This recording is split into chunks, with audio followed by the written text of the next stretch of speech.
Who Dey, and I am just excited. I'm excited to sit here. Y'all can't see all my Saints fans. It shows with a Hall of Fame quarterback that he can get back to when he was a number 4 overall pick.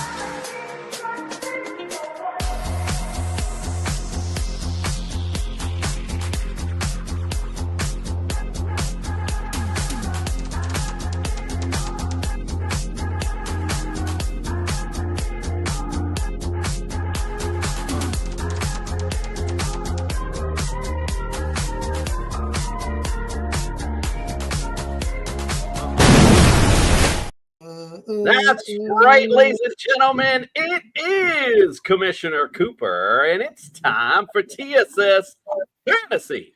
Yeah! We back, baby! Football season around the corner. We're going to talk about these Jets and Patriots. Let's go!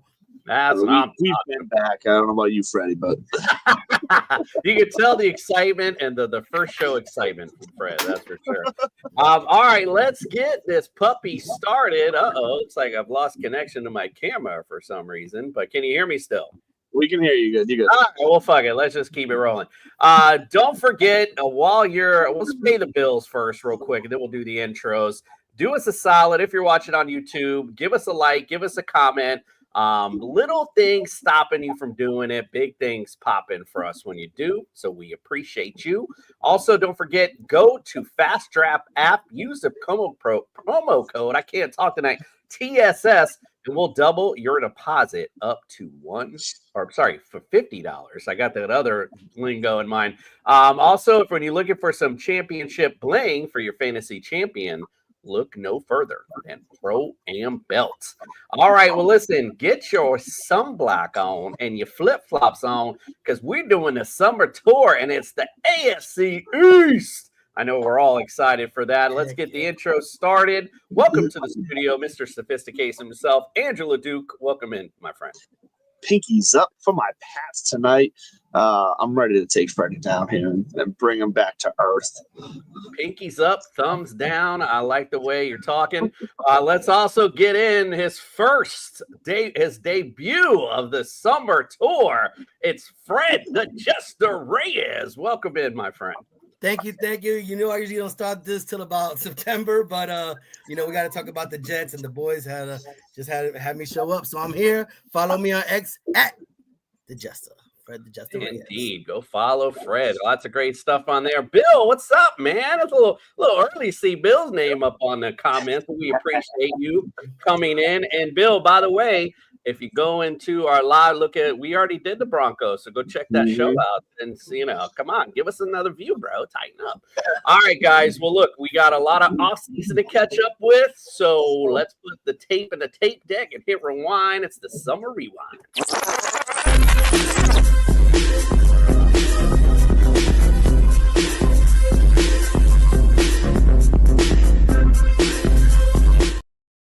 All right, well, let's get things started tonight talking about those New England Patriots. Oh, God. We'll talk about the offseason first. By the way, if anyone's watching, where are our experts at? We got AFC East experts on staff, so we got you. No worries. Let's talk about the Patriots offseason, and more particularly, let's talk about the free agency period. LeDuc, give me a grade overall and talk about the guys you like or didn't like and all that kind of good jazz.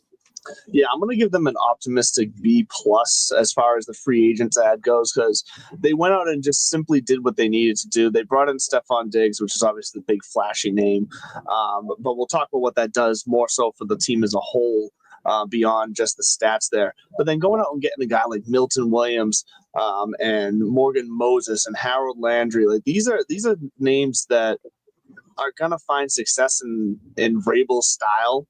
And I know there was a lot of talk when they first started the free agency period, really loading up on defense, and people were starting to get a little worried about, are they going to make moves on offense? They were able to make those moves to kind of fill out the depth and then address those needs in the draft. So I like what they did. I think they were getting very specific styles of players between veterans who aren't going to be here long term, but they're obviously making a very clear decision to anchor this team in some sort of culture turnaround, because that was what the hope was Gerard Mayo was going to be, and he did not address culture at all. If anything, he sank the culture even more. So I give their off-season free agency signings a nice, I think it's a B+. I'm already forgetting. B+. B+. I like it. Real quick, let's go to some of these comments. Bill said, what's good? Best commenter of the season here. Not the best speller, but yes, best commenter. I'll give you. John Reyes wants to know, how bad do the Jets lose to the Pets this season? Both times. Fred had a little Fred's always living in the comment section, so there he goes right back. And Bill says, Justin Fields versus Bo Nix AFC Championship. He followed that with the obviously joking around, but we appreciate you, Bill. All right, Fred, let's talk about those Jets. Give me an off-season grade for the free agency period, and talk about the guys you like and didn't like.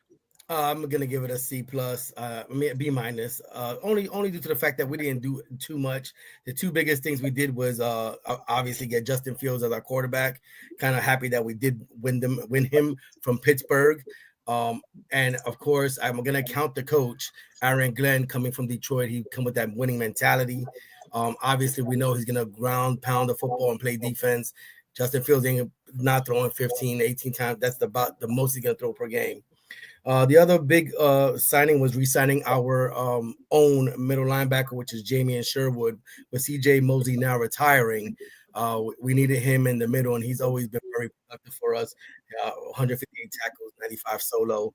So those are the biggest things. I think we needed a good second receiver. I'm not too high on Josh Reynolds or Tyler Johnson. Hopefully one of the people that we draft, which we'll talk about in a minute, shows up. But I give him a nice B- just for Sherwood, Fields, and of course getting Aaron Glenn as our coach and getting him from Detroit. All right, so I'm not gonna let you off that easy. I just want to know, I straight up because there was a lot of talking with Aaron Rodgers and Devonta Adams going to that team last year. What are your thoughts on their departure? That's what I wanted to hear. I think to be totally honest, it might be better that Aaron Rodgers did leave. Let him go to Pittsburgh. Now we don't. It always felt like we had to force the ball to Garrett Wilson, and then get Lazard involved and keep Devontae Adams happy. We don't have to do that anymore. Fields knows Garrett Wilson. They played in college. The tight ends from college, the centers from their college. They all know each other, so they don't have to be force fed.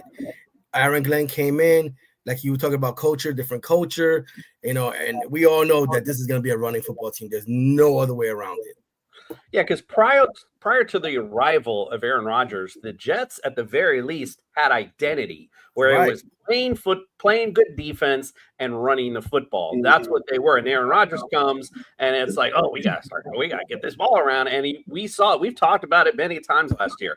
Get back to what you do best, and that's run that football. You got some great running backs in your stable. Use them and utilize it, and again, utilize that defense. All right, let's go to the draft, and let's go back to those Patriots. Give me an overall draft grade, LeDuc, and talk about some of the guys that you like or didn't like. So A- for the draft, and simply, I'm not talking overall talent here. I'm just saying they actually went out and made a ton of picks, and that's what this team needed. They needed to kind of refill the stables. They needed to take just many chances on as many guys as they could, and they did that. 11 picks made with a nice high pick on Will Campbell. I know a lot of criticism on him for his arm length, but we're talking an inch to 2 inch total arm span. I mean, the kid's fast, the kid's athletic. He should be able to overcompensate. I'm not going to make too big of a deal over his arms, so I think he's going to work out. And then bringing in a guy like Trevion Henderson, who I think is just going to spit Josh McDaniel's system so perfectly. We've seen so many times with similar guys, Shane Vereen, James White, all these guys that can move within the tackles, but also get out and catch the ball with speed and agility. I think that's going to let Ramondre Stevenson drop back into his role a little bit more. And so Trevion Henderson, I think, not only was a great pickup for right now, but for fantasy reasons too, he could be a factor. And Kyle Williams is exactly what they need as well, because a little underrated, I think, is going to be his ability down the field. He's going to have the speed and the size to get down the sideline, which is going to let Stephon Diggs work around within the field, within the interior, something that he's successful at, being all over the field. And I think the most important thing that signing a guy or drafting a guy like Williams does is that now all the receivers once again can finally play their role. Demario Douglas, Pop Douglas, great guy, but he has no business being the number one guy, the number one option on any team. So for him to now be that number 3 option is right where he should be. If Kayshon Boutte does stay on this team and is another, X factor type of guy, he gets to play that role, which he should have success. And then who knows? We see maybe Bourne get a little bit of a resurgence if he makes the team. Matt Collins, after that, it's a toss up, but I think every guy is now going to be allowed to play their role because of what Diggs can do, because of what Williams hopefully can do. It's all trickle downs from there. So I think the draft was just massively successful because they simply kept it simple and did what they needed to do. They obviously got a bunch of other picks in there to depth the defensive line, offensive line at edge. But those are the 3 guys that everyone needs to keep on their radar this year. Yeah, it's kind of like when Gordon Ramsay comes into that awful restaurant and he just tells them simplify things, simple, and do it all correctly. So it applies to football as well. By the way, Bill said no claim to fame in his spelling bee. He did want to welcome us back. Thank you, Bill. That is very appreciated. Since we don't get paid, those little comments feel great. Brandon Pena says, I don't see the Jets winning more than 5 games this season. That's a fair assessment. All the comments tonight, that's by far my favorite so far. He also chimed in that Patriots had the perfect draft for what we needed, he believes. Thank you. Yes. And John Reyes says, that's a fan that knows you're right and can't defend himself, Brandon, talking about Freddie. Because Freddie just said, and then Bill says, Jay Fields not having anyone behind him ready to take his snap should help him flourish. His legs will change games, which is certainly possible, and especially for fantasy. That's for damn sure. All right, Fred, let's get to your draft. Give me a grade and talk about the guys you like or didn't like. Duke, I don't know, man. B+, A-. You're gonna win 4 games. I don't know what's gonna happen, but whatever. We're gonna win 4 games. All right, but anyway, talk about the draft. Our first round pick. Find a way to win 4 games against you guys this year. We also had a great draft for what we needed. Obviously, if we're gonna be a running football team, we lost the right tackle, but Mbui is Mbui. I don't know. It's good. Yeah. Don't worry about it. You're all right. With him and Fashanu both as our bookend tackles, you got Elijah Vera Talk on the right center. I mean, we have a good line this year. It's been a long while since we had a nice, fresh, young line, and I think that's going to help everybody all the way around. Mason Taylor, tight end. We don't really draft tight ends very high. 28 straight passing catches to end the season. 55 catches overall, 546 yards, 2 touchdowns. I really, really do like our cornerback that we drafted as Araya Thomas, 6'1", 197 to play outside of Sauce. He will automatically be an outside starter. I mean, did really well at LSU. And of course, wide receiver Arian Smith. I'm not going to go with picks 5, 6, and 7 because we don't even know if they're going to make the team. But Arian Smith was really good, 48 receptions, 817 yards, 4 touchdowns. And I see him possibly becoming the second receiver behind Garrett Wilson more than I see Josh Reynolds or Tyler Johnson. Overall grade for them. I did give them a B+ because I think everything that we picked during free agency is exactly what we needed to be a ground and pound defensive football team again. So here are my quick thoughts real quick. First and foremost, Mason Taylor, I personally believe is going to be your number 2 receiver this year. Guy's athletic, got the genes, and Justin Fields likes to throw to tight ends. I think he's going to be the guy that emerges. I love him for fantasy because you don't even really need to draft him. You can just wait till the draft's over and pick him up later because nobody's really looking at him right now. But for dynasty purposes, I love Mason Taylor. I think it's a good pick. I also agree with you about picking up Thomas because I think you guys lost DJ Reed, if I remember correctly. So that's a good filler, I guess, for him as of now. So, I think the Jets did well. Not to say the Pats didn't do well, but just commenting on what you had said. I think that both teams did well to fit needs anyway. So I think that's the important part. All right. Well, these guys think this team's doing okay in the offseason. I like to hear it. Well, let's hear what our injury experts thinks, however, of the Jets. Let's hear from Brian and his percent to the bench for the Jets.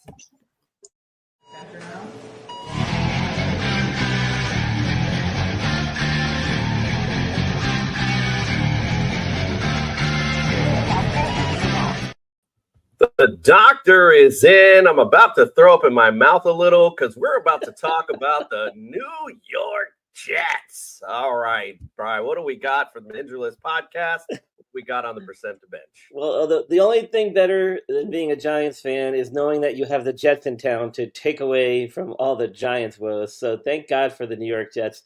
And we're starting off with their newest member, quarterback Justin Fields, came over from the Steelers. He was their number one guy when Russell Wilson went down. Had some lower abdominal rib injuries and stuff like that, but nothing major as far as injuries are concerned. Coming over to the Jets, I'm not sure that's going to get much better, unfortunately. But we're going to give him a 10% chance to bench. He's a pretty durable guy. He's still got youth on his side. We'll see what he can do. Breece Hall, he's several years now removed from that ACL reconstructive surgery back in 2022. He did have a re-aggravated knee last season during midway through, but played through it. Didn't seem to cause any major issues, although his stats weren't quite what people had expected, myself included. I think we still see a bounce back year from him. I think he's got a lot left in the tank still. I'm giving him a 20% chance to the bench. And then Josh Reynolds, the guy that came over from the Broncos. While he was over there, he had a hand injury that he dealt with. And then, unfortunately for him, he also apparently got shot in the arm and the back of the head when he was leaving a strip club in Denver. What was the name of that strip club? Anybody know? Shotgun Willie's is what it was. That's what it was. How could you not expect to go to Shotgun Willie's and leave without getting at least grazed by a bullet? I don't know if heading to New York is going to be any better for him in that regard. People in New York can shoot a lot more accurate. It could be a fatal shot next time. I'm giving him a 25% chance on the bench, despite the fact that he's recovered and physically should be good to go.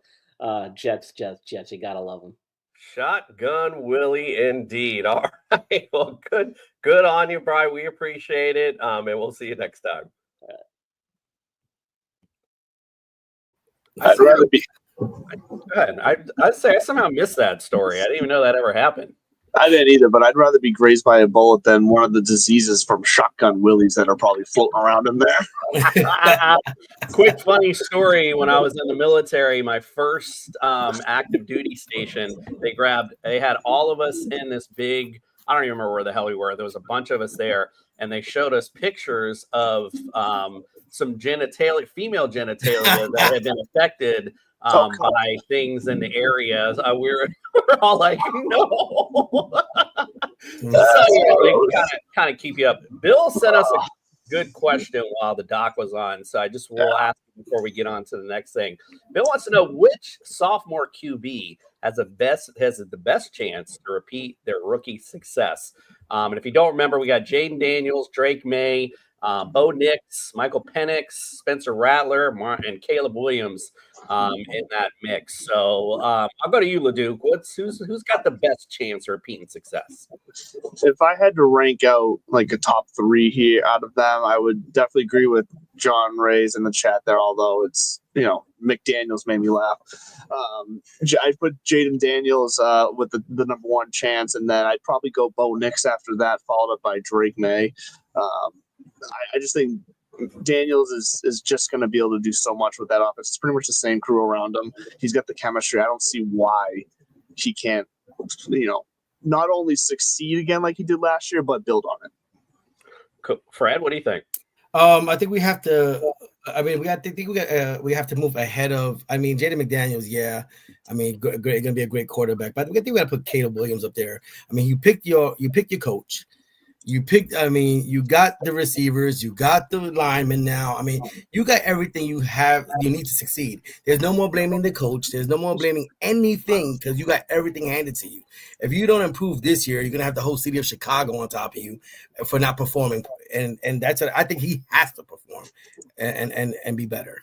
I think I'm going to take the easy way out on this answer and just give you guys something. How about JJ McCarthy? Was hurt all last season, so didn't, but he can definitely do better than what he did last season. So got Justin Jefferson, Jordan Addison, who might be suspended a couple games, but who cares?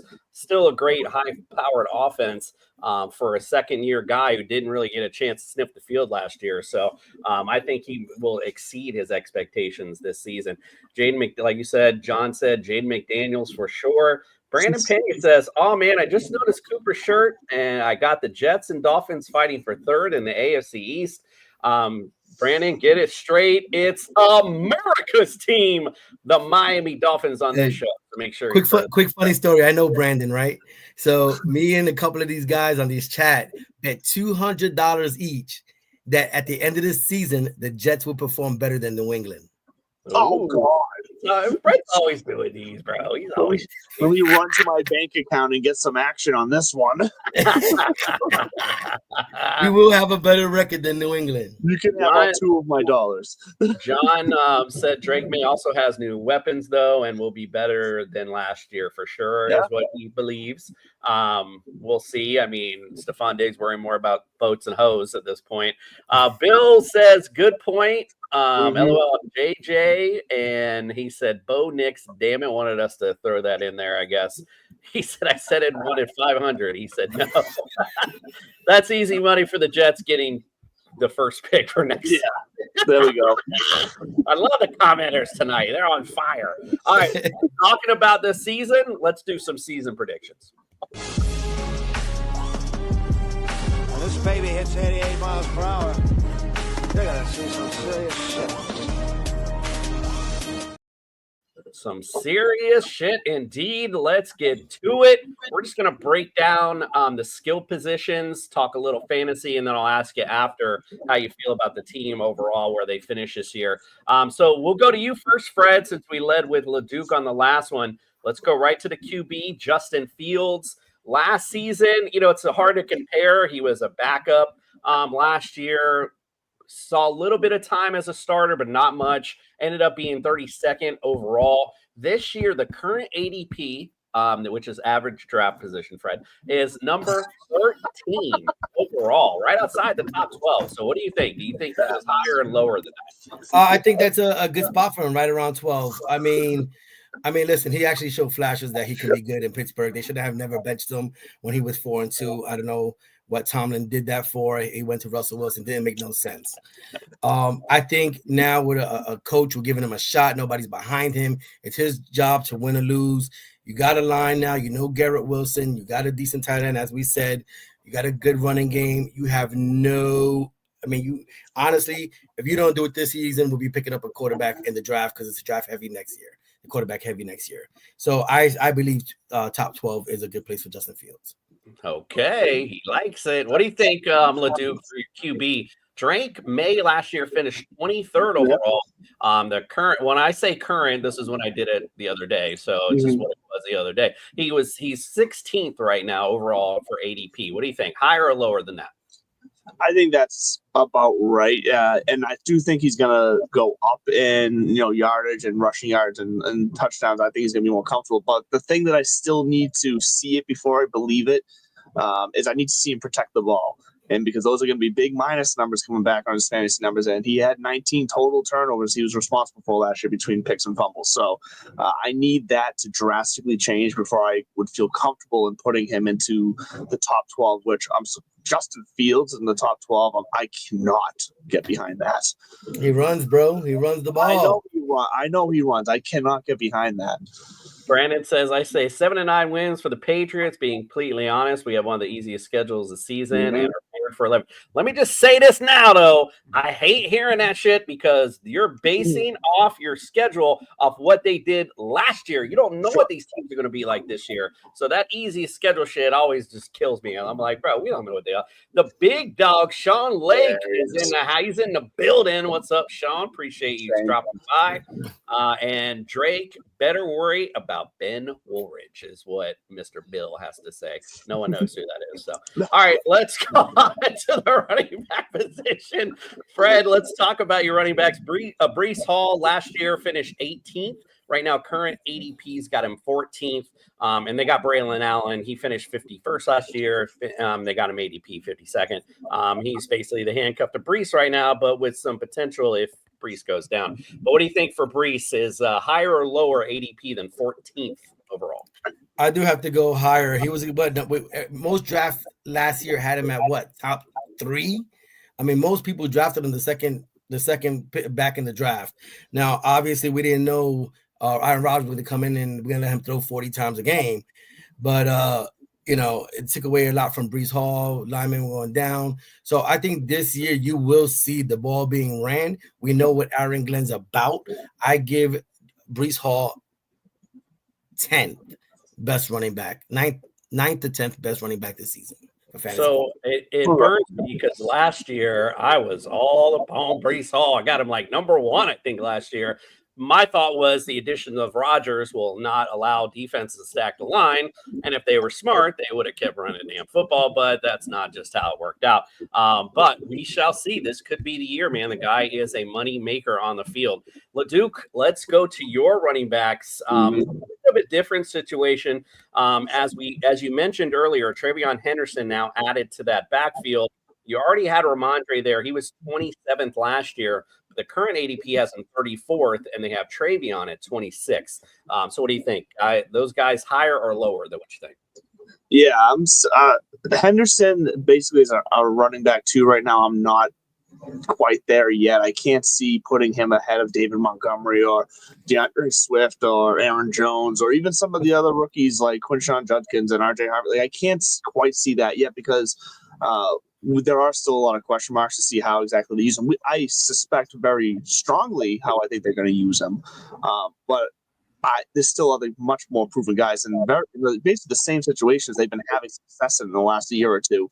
They're currently behind him in ADP, and that doesn't feel comfortable. And then in the same breath, though, Ramondre Stevenson being back around that 38, 39, 40 mark also seems a bit drastic in the other direction. Like I think he should be up a little bit closer to your Brian Robinson, your Isaiah Pacheco, and that back end 20 range is the way I feel. So I think they're going to balance out right in the middle in the end. You can't forget about Antonio Gibson as well. Like he's going to get involved because McDaniels likes to do that.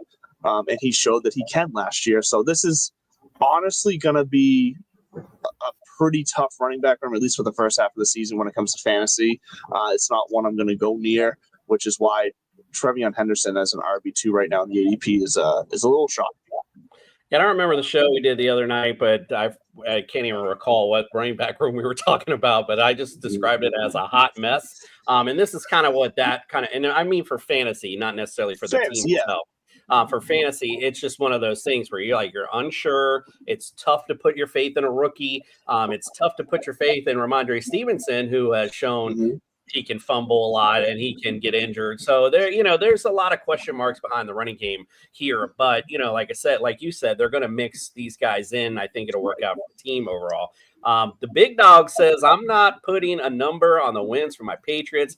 Too much in the air for us. Drake would need a strong season and our front line needs a whole lot better. Heard that one. Heard that. Big time. Speaking of O-line, Hall's backup, Allen, is just as good from Bill. Yep, we were just talking about that. Big Dog says the New England running back room is loaded, but I don't see a lot of production. Preseason will have to form them big time. And we will get a nice taste of that as the preseason goes down. Brandon says, I say Travion's going to be our number 1 just because Stevenson had a very bad fall last season. I get the O-line was a real problem. I guess I just need to see if he got from a problem. That's literally like, I'm not even a Patriots fan, but that's like the first thing I think of when I think of Ramondre Stevenson fumbling. Trey Williams will end up with the second most rush yards for the Pats. Okay, check that out. All right, let's go on to the receivers. And for Fred, this should be pretty quick because you ain't got much. You got Garrett Wilson. Last year finished 16th. His current ADP is 19th. Mentioned Josh Reynolds a little bit ago. They have him currently ADP at 127, and Alan Lazard's ADP is at 130. He ended up 55th last year, although that was with his boy Aaron Rodgers. So what do you think, at least on Garrett Wilson, higher or lower, and do you think these other guys can get in this mix? Garrett Wilson is going to be a top 8 receiver. Listen here, man. He has no competition over there. He's the number one. Knows Justin Fields. It's his contract year. Him and Sauce, contract years, guys. They have to perform. I am super high on Garrett Wilson. Big time, 1,000 yards again, double-digit touchdowns. Let's go. Number 8, let's go, Garrett Wilson. This is fandom talking. Now you mentioned this earlier. You mentioned it earlier though, Frank. I asked about those other two, and I know she didn't say nothing because I think that you were saying earlier that you think the rookie Arian Smith is going to be the other guy. Is that your take on it? Yeah, I do think he's gonna beat out Lazard. I mean, Lazard. I don't know. You watch a couple of Jets games. You guys watch the Dolphins, New England game, and Lazard drops a lot of balls, man. He drops a lot of passes. I do not think Aaron Glenn is gonna be going for that. He's not gonna get that leeway that Rodgers and everybody else gave him. You put in somebody new. You just try out the other guys. Josh Reynolds, Arian. There's no reason to watch that foolishness all season again. So yeah. I'm with you. Let's talk about those Patriots receivers right quick. Okay, so we talked about Stephon Diggs earlier. Just to stay focused, he is one of the best. Last year, he finished 70th. I think he was a little injured last year, plus playing on, the Houston Texans. There was a lot of stuff going on there with a lot of other targets to be had. ADP currently is 45th. Demario Douglas finished 62nd last year. His current ADP is 73rd, and I got Kyle Williams right now ranked 65th. What do you think, Duke? Any of these guys going to outperform that ADP? And is there anyone else I didn't mention you think might step up? I mean, when you look at Stephon Diggs' ADP at 45, you instantly go and check who's above him and what that area looks like, because that feels outrageous. But honestly, wide receiver position across the league has just gotten so deep that I'm looking at the list of who's in front of him, and you can make an argument for every single person in front of him as to why they're there. Now, it's one of those situations now where him being at 45, he could very easily perform as number 20 there and vice versa for those guys to drop back. But that's what's tough. But I think, unfortunately, he is right where he should be at 45. Kyle Williams feels like he's a bit further down the list. You're telling me Wan'Dale Robinson's going to have a better season than Kyle Williams, or, I just think Kyle Williams is going to have a somewhat similar style of season, maybe not the numbers and maybe not the consistency, but the style of season as Darnell Mooney. I think we're going to see that type of out of nowhere flashes that people are going to get excited about. And I think Williams has the potential to finish much closer to that 30 range compared to being down here in the 60s at ADP right now. Let's not forget that Drake May has the arm strength and the arm ability that he wants to push that ball down the field. And Kyle Williams is going to allow him to do that. And Drake May's not been shy about saying how pumped he is for the additions that they made at the draft and in free agency. He wants to take advantage of this. He's excited for it. So I think he's going to be not only excited for it, but I think he's going to be vocal and push for some of these more aggressive plays to Josh McDaniels. We'll see if he listens. But I think coming into this new system for Josh McDaniels with Vrabel at head coach instead of Bill, I think McDaniels might, kind of allow himself to change a little bit. He might listen to someone like Drake May and take some shots. So I think that's why Kyle Williams will be up there. And like I said, the other guys, it's going to be tough to have Demario Douglas and then whoever else makes the team be necessarily fantasy relevant. So they're probably all right where they should be. But as from the team success standpoint, once again, these receivers should be in the position to succeed. And if they don't, then it's time for them to go. So I'm going to make this one quick comment because that wasn't, you brought up his name up and it made me remember. A lot of the time, if you're watching us and you're getting ready for your fantasy drafts, if you hear the fantasy community on a player's dick, then get off of it, because it literally, I heard so much about Demario Douglas. I mean, I heard so fucking much. Oh, this, that, he's going to step up. He's going to do this, going to do that. Just like, I always bring him up. J.K. Dobbins. I always talk about J.K. Dobbins. J.K. Dobbins. Nothing. Not done. Quit talking about it. Anyway, all right. The big dog says for New England, Stephon Diggs will need to perform, but more importantly, leave the ego at the door. It needs to be. I totally agree. That would be 100%. Great for the New England if he came in here and did that. Bill says Fred's high on gummies. Wilson suffers. I Bad cubitus. I don't know. No, bad QB-itis. Oh, cubitis. Next time, put some dashes in there, okay, to help us out. Well, I know how Bill is with his spelling, so I wasn't sure. Frank said, hell no. And he said, Jay Baker will get some good production. All right. I would love to see that. It's so hard to believe right now, though. We'll see. I mean, Javon Baker's number 8 on this wide receiver. Yo, I got to get Bill. Yo, Bill, you coming on that show Sundays. Yeah, you've been saying it for years. I'm waiting for Bill to pop his ass in here. Let's go. All right, Fred, let's go to the tight end room. And we know that I'm big on Mason Taylor, but now they got him currently ranked, and pull my damn sheet up, currently ranked 26th overall ADP-wise. Do you think he outperforms that? No. I think he's going to be right around 26. I'm not really high in my tight end room. All the years of being a Jets fan, God, we never throw to our tight ends. Hopefully, Aaron Glenn changes that. Justin Fields changes that. But for the last 10, 15 years, we do not utilize our tight ends. I don't see that changing now. I'm not excited. But please change my mind, Aaron Glenn. Mark this shit down right now. If you're in your fantasy drafts and you got your team set and you got a good okay tight end in, draft yourself some Mason Taylor and just watch the benefits later on the season. I'm telling you now. From your mouth to God's ears, bud. Mark it down. All right. What do you think, LeDuc? Let's talk about old, reliable Hunter Henry. We talked about him many a times on the show. You're out late. Can't find, anything. But you can always call up that one girl. She gonna be ready for you, and that's what we talk about. What do you think? Current ADP is 16th right now. Last year that he was finished 16th. Current ADP is 18th. What do you think? Well, I guess it depends on the score. I actually have that he finished tight end 12 last year. That's half PPR, whatever. Either way, for him to be where he is at. I get it. Outside of the top 6 tight ends across the league, anything can happen. Nobody knows. You could be separated by 2 points between number 7 and number 25. We just don't know. But Hunter Henry feels like he should be taken in that top 10 range or top 12 range at least, just because he finished, like I said, with my numbers, as tight end 12 last year with only 2 touchdowns.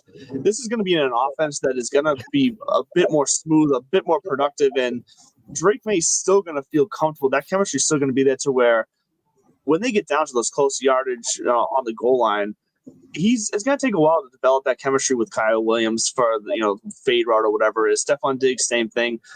Hunter Henry's always going to be right there where he needs to be. He's going to feel comfortable with that. He's going to look his way. He had a career high 97 targets last year. So for a guy with that type of potential production and coming off a season where he finished so high with so little touchdowns, to be that low in ADP, that's massive value. I'm hopping on that all day long. And that's not just me as a Patriots fan. That's just me as a stats guy who plays fantasy football. I'm with you. Like we said, we've said it 100 times. He's old, reliable. People forget about him. Next thing you know, when you're in a pinch, you're on that bye week, there's Hunter Henry waiting for you. So he's certainly a guy to look out for. Brandon said our tight end room was the only decent part of the Pats offense last year. Big dog Shane Lane says Hooper and Henry will need another solid season in order for New England to have any success, but they also need more targets, especially inside the 20. Heard that, my friend. All right, so we talked about what was, we talked about what is. Before we get to the fun part, let's hear what the doc has to say about the New England Patriots. Let's hear Brian Scott from the Injury List podcast, Percent to the Bench.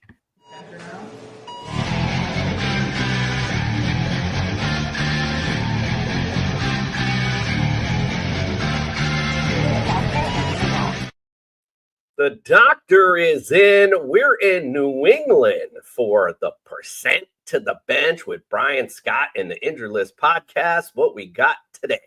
Well, how could you not mention the New England Patriots without now talking about their newest wide receiver, Stephon Diggs? He tore his ACL in Week 8 of 2024 on a non-contact play, which is very concerning, especially at the age of 31. Now he looks to make his comeback. Apparently he's healthy, has regained a lot of his mobility, and has been cleared to participate in drills at minicamp. However, as we always talk about here, You could expect at least a year before he's feeling really good, and maybe even longer than that before he's kind of back to his pre-injury self. So I'm giving him a 25% chance to the bench. Maybe some of that pink powder he was seen with over the summer can help him make the recovery a little quicker. We'll have to see. Next up, we got Drake May at the quarterback position. His rookie season included a few late season starts where he got pretty beat up, but he did show some flashes. He didn't have the best line protection, which led to a couple concussions, which was the big concern for him last season. Then he had some type of mild hand injury, but he got over it pretty quick. So got a little dinged up. If they can improve the line, he should have a better productive season this year. I'm giving him a 10% bench. His concussions, although significant, did not cause any lingering symptoms, and he should be cleared and good to go. And then Ramondre Stevenson at the running back position. He missed the 5 final games of 2024 with a high ankle sprain, which happened in early December. As we know, those can take a long time to get better, but there's no reason to think that he shouldn't be good to go on that ankle. He's been dinged up here and there throughout his career, but most of the time he's able to make a comeback and not miss a substantial amount of time. So I'm giving him a 20% chance to bench. Not too shabby, and we know for at least Stephon Diggs, the theme for the Patriots this season is boats and hoes. Gotta love it. All right, thanks, Brian. We'll see you in the next one. All righty, Brandon, love you, bro, but we don't be talking defense because this is a fantasy show, homie. So we won't be getting there, but we'll get there at some point. Don't worry, Brandon. All right, before we get to the game, I almost forgot the most fun part of that last segment. LeDuc, give me the final record of New England Patriots. How far do they get? So, like someone said in the chat, I forget exactly what it was, but people are all over the pass at 11, 12 wins, and it not just being a possibility, but a lock. I'll say I'm comfortable saying that's their ceiling if all the scenarios go right. I think their floor is probably 7. I'm going to put them, my guess, at 10 wins this year. The defense is a big part. Because not only there's some guys I even miss. I forgot to mention Carlton Davis in my free agency breakdown earlier. Because Carlton Davis coming in to lock down the other side of the field with Christian Gonzalez on the one side, like that's huge. That takes off so much pressure off the safeties, off the linebackers. Who, let's be honest, our linebackers still aren't the best coverage linebackers. So that's all going to kind of help balance things out. And then we couldn't stop the run last year for anything. They beefed that up. They beefed up the edge. They're going to get pressure. The defense is going to be a huge reason why this team can have a floor of 7 or 8 wins, but they should, I think, be able to realistically hit that 10-win mark. Fred, what the Jets do? 9-8. We're going 9-8. I was going to say 10 wins, but Pats fans are delusional, and I didn't want to sound delusional. So I'm going to go one lower and say 9-8. Yes, second place in the division behind the Buffalo Bills. The big dog says Pats get 10 but miss the playoffs because of how stacked the AFC is. We are rebuilding still, but this is a progressive season. And Brandon said Freddie out of his mind. I love it. All right, fellas, sit back, relax, let yourself go because it's time for the Fantasy Quiz Show. There seems to be no sign of intelligence. It's the Fantasy Quiz Show. Justin Jefferson. Justin Jefferson. It's going to be a long game. Not going to be a long game tonight because we got Jets and Pats experts in the building. No Googling up there, Andrew LeDuc. I see I was quickly looking at what the Jets over-under bet is right now. It's at 5.5 games. So, you know what? Take the over. Where your mouth is, Fred. Take the over, baby. Fred says take the over all day. All right, so you guys know how this works. We got top 5 answers on the board. I'll ask you a question, shout out your answer. Whoever gets one correct will control the round. You can close out the round by getting all 5 answers correct. If you don't, however, you get 3 wrong choices, and then the other guy will get a chance to steal it. So let's get things started tonight. We'll do a layup to start with. We're going all-time history between the Patriots and the Jets. I'm looking for the player who has thrown for the most passing yards. Tom Brady. Tom Brady. Excuse me, I don't have a backup guy tonight, so it's going to take me a minute. Tom Brady. Just That is numero uno on our list. And by the way, I have to do a lot with the going back and forth. So if you're putting comments in, I apologize. I can't get to them right now. All right, LeDuc, you have round one in the book here. You got the first answer correct. What else you got? I'll give some love to the Jets here. I'll say Joe Namath is on there. Joey Namath. That is correct. He is number 3 on this list, 27,057, compared to Tom Brady, who's number 1 with 74,571. All right, you got 2 answers right, LeDuc. What else you got? I'm going to go back to the past, and I'm going to say Steve Grogan.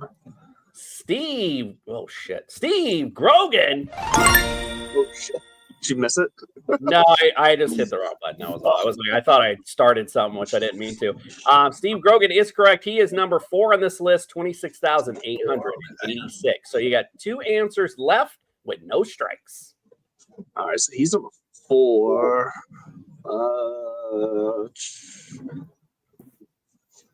Is Drew Bledsoe on there? Drew Bledsoe. That is correct. He's number 2 on this list overall with 29,657. So no strikes, and you just got 1 guy left. My problem is I feel like it's got to be a Jets guy, and I don't know enough Jets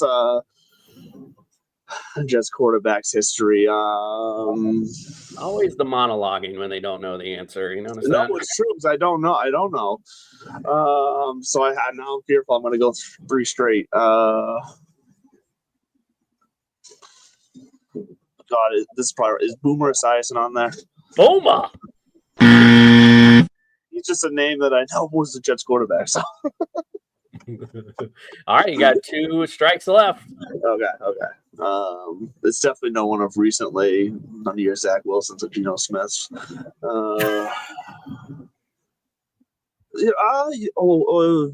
Chad Pennington? Chad Pennington. I'm convinced it's going to be a Jets quarterback. All right, well, you got one. I don't think the Pats have anybody else who would have been that high up. You got one last guess, my friend.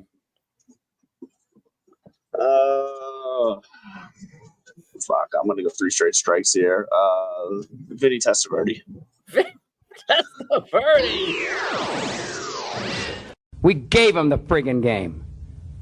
In my opinion, that sucked. Big Dog Shane agreed that he thought Testaverde would be in there too. I don't know any of the real. That wasn't bad.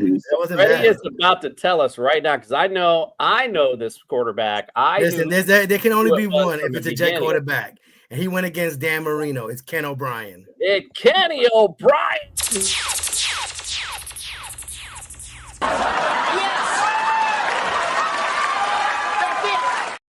Kenny O'Brien and Danny used to fling the ball around, boy. I'll be damned. Good job. Well, it might fall for next time.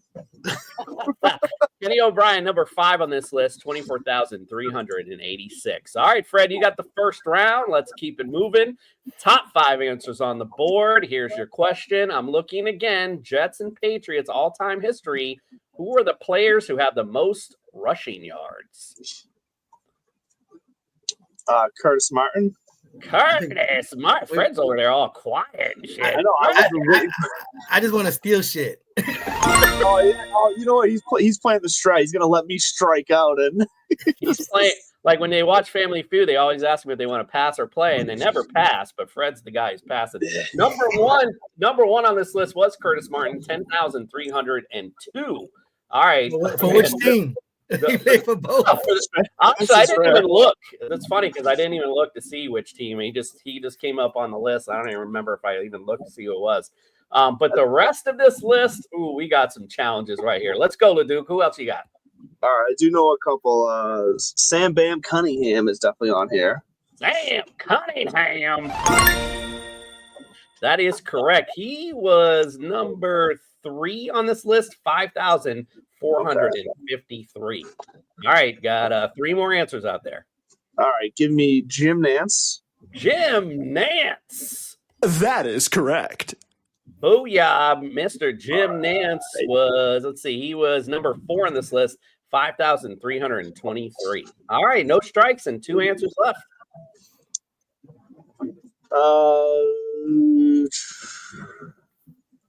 Give me Freeman Mitchell. So that's not actually a player. So I don't know. Oh no, I'm sorry. McNeil. I did do research a couple hours ago. I had the first name right, the last name wrong. That's called he's reading it off the screen and couldn't tell. He's on there. Hey, you're good. It's on there. He's correct. Freeman McNeil is the player. He was number 2 overall, 8,074. All right, there's only one answer remaining, and you got. But the only thing is, can you go 3 strikes in a row again? We'll see. Yeah, probably, most likely, because I'm not sure I'm gonna. Because now I'm gonna end up stuck in my more recency bias. Give me Kevin Falk. I was hoping the longevity would maybe sneak him up that list. All right. Corey Dillon didn't play long enough with the Pats. Who the hell else? Oh, Jesus. He didn't play long. I'm gonna say Corey Dillon, but I don't think he played long enough. No Corey Dillon. All right. Is this gonna be another 3rd strike?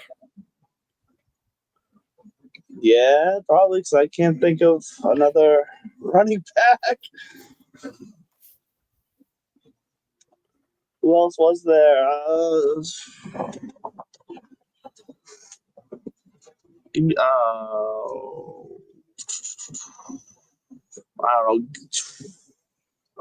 don't know. I don't know. Hello? You play to win the game. Hello. All right, Fred. Can you steal round number 2? Just one answer on the board. Not a lot of meat on this bone, but can he get? He got a lot of good ones, and I'm like kind of like him. I'm thinking of recent, but I don't want to say LaDainian Tomlinson or Thomas Jones. So I'm gonna go. I think I'm gonna go old school. I'm gonna say John Riggins. John Riggins. I wasn't expecting that answer at all. Now, if you want to crown them, then crown their ass. So LeDuc gets this one. The number 5 person on this list is Emerson Boozer. He's number 5th overall with 5,135 yards. So there you go. Okay, then. Yeah, I was close to saying LT too, but it didn't feel right. Well, you felt it correctly. All right, let's go. It's 1-1. We're going all-time history again. I'm looking for the players with the most receiving yards in team history. Randy Moss. Randy Moss. I can't believe he got in early with that one. Is he there, though? No, Randy Moss. Like 3 seasons, just not enough, I guess. Man, I wanted you to kind of run with this. I wanted your strategy where I was kind of let you just run through the list and you get one. But so I'll say it was just receiving yards in general, no matter position. So I can say Rob Gronkowski here. Rob Gronkowski.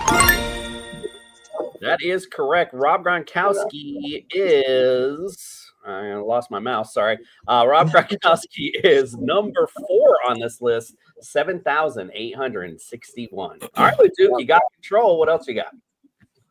Wes Welker. Wes Welker. You're welcome.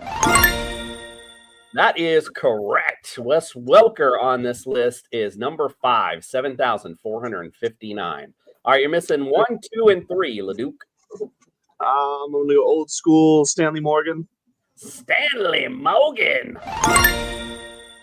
That is correct. He was number 2 on this list, 10,352. All right, 2 guys. I think it's like an insurance company or something like that up here now. So I always remember that name. Julian Edelman's got to be there.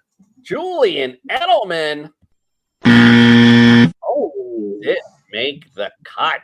Oh, okay. So now we definitely have some Jets guys that I won't know, most likely.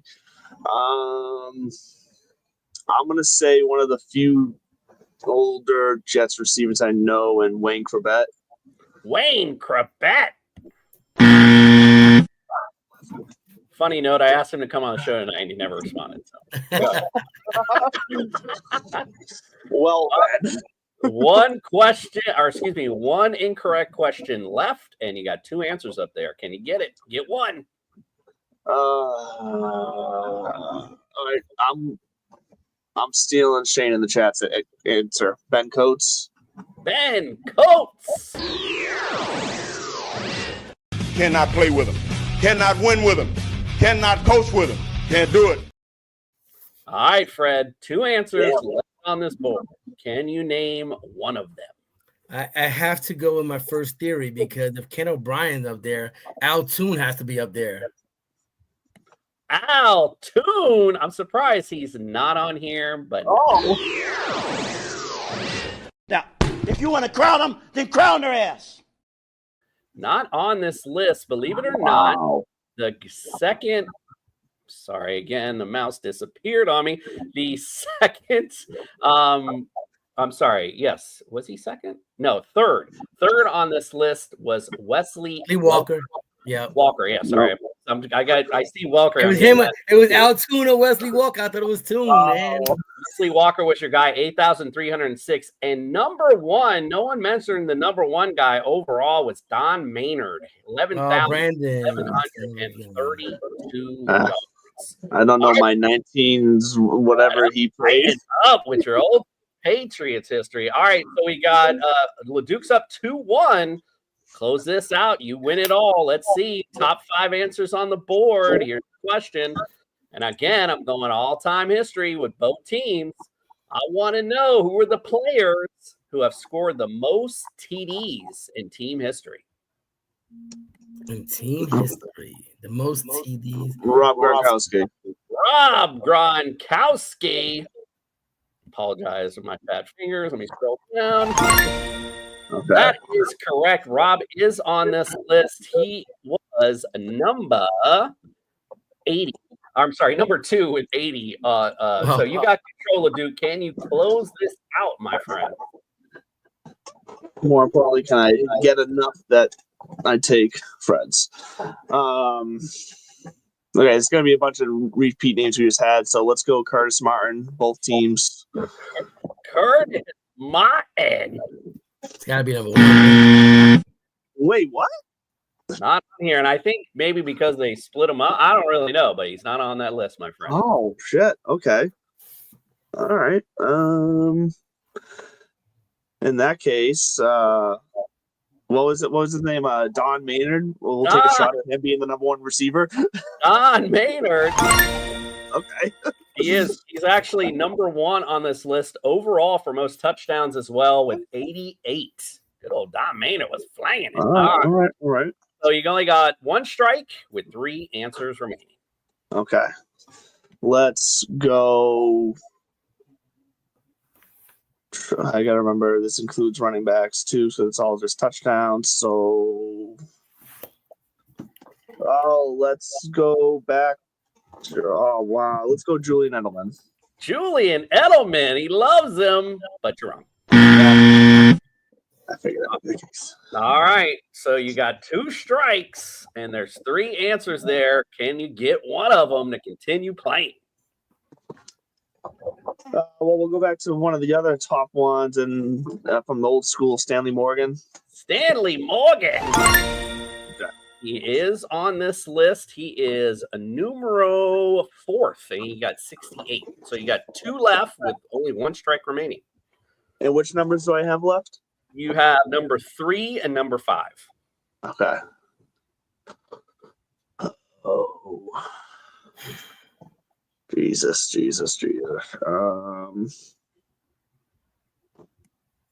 Let's go Wes Welker. Wes Welker again for the W. It's really unfair. It's my team. Okay, Fred. All right, Fred. 2 remaining answers on this board for you to tie it up, bring us to our second only tying 5th round for this game. What do you say? Do you got one of these answers? I gotta go with a Jet, man. Fair. If I'm gonna lose it, I'm gonna lose it with my team. So running back or wide receiver? Freeman McNeil, Wesley Walker. Wesley Walker had 8,000 yards. I'm gonna go with Wesley Walker. Wesley Walker.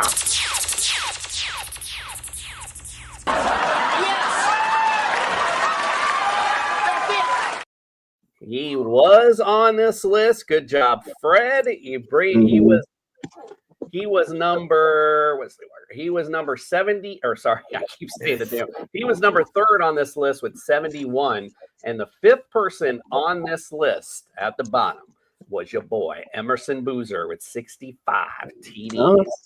Emerson was doing his thing. Okay, we got another tiebreaker. The last one went to a tiebreaker. I like this theme going on. There's only one question here, so your strategy for waiting for someone will backfire if you wait. There's one answer, so let's see who gets it right.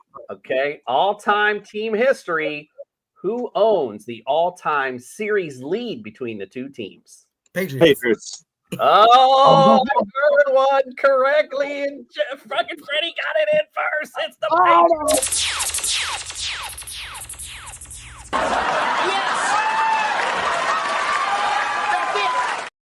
He sniped me. Dude, just like the Jets are gonna beat the Patriots this year, Freddie beat LeDuc. I'm gonna let you enjoy this win because it's gonna be enjoy it now. Let's hope so, because New England leads that series 75-56 to 1. Dude, it was like the last 15 years they've been kicking our ass. Yeah, so where have you been for 15 years? Tighten up like big time Jets. Let's go. All right, Freddie. Well, congratulations. You are today's winner. Did it. He did it. And LeDuc, you know the drill by now. When you lose on here, you know the drill. I'm just delaying so I can scroll up and find it. You know what's up. Play clock at 5.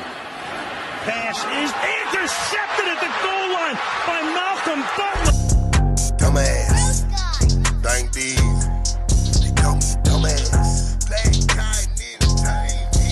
Stupid. How can I be mad about the dumbass one? That's the video clip. I don't care. I'm happy. I love like dog was in it, boy. He said he got Patriots for Jets, or Freddie even did. Fun show. Thank you, Big Dog. We appreciate you. All other commenters, Bill, Brandon, everyone else I can't remember right now. Great job. Thank you guys so much. Those are the little things that keep us moving. We appreciate you. Stick and stay here. Friday, we'll be covering America's team, the Miami Dolphins, with the Buffalo Bills. Oh, my God. The Bills Mafia.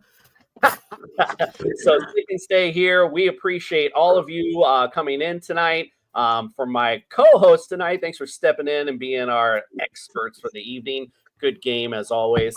All right, guys. Well, we appreciate you. We'll see you on Friday, and we are out.